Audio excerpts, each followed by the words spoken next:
મહાકુંભ પર મમતા બેનર્જીના નિવેદનથી ભારે વિવાદ થયો। મમતા બેનર્જીએ મહાકુંભમાં દુર્ઘટનાનો ઉલ્લેખ કરી મહાકુંભ મૃત્યુકુંભ બની ગયો હોય તેવું કહ્યું હતું, જેને લઈને રાજનીતિ ગરમાઈ છે।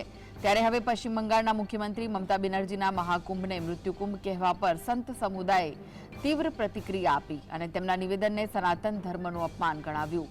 સંતોએ મમતા બેનર્જી પાસેથી જાહેરમાં માફી માંગવાની માંગ કરી। શ્રી પંચાયતી અખાડા મહાનિર્વાણના રાષ્ટ્રીય સચિવ મહંત જમુનાપુરીએ જણાવ્યું કે મમતા બેનર્જી જવાબદાર પદ પર રહીને આવું નિવેદન આપે તે તેમને શોભતું નથી। જ્યારે નિર્મોહી અખાડાના પ્રમુખ મહંત રાજેન્દ્ર દાસે કહ્યું કે મમતા બેનર્જીનું નિવેદન સનાતન ધર્મનું અપમાન છે। તેમણે કહ્યું કે પ્રયાગરાજ મહાકુંભે સનાતન ધર્મની દિવ્યતા ટોચ પર સ્થાપિત કરી છે।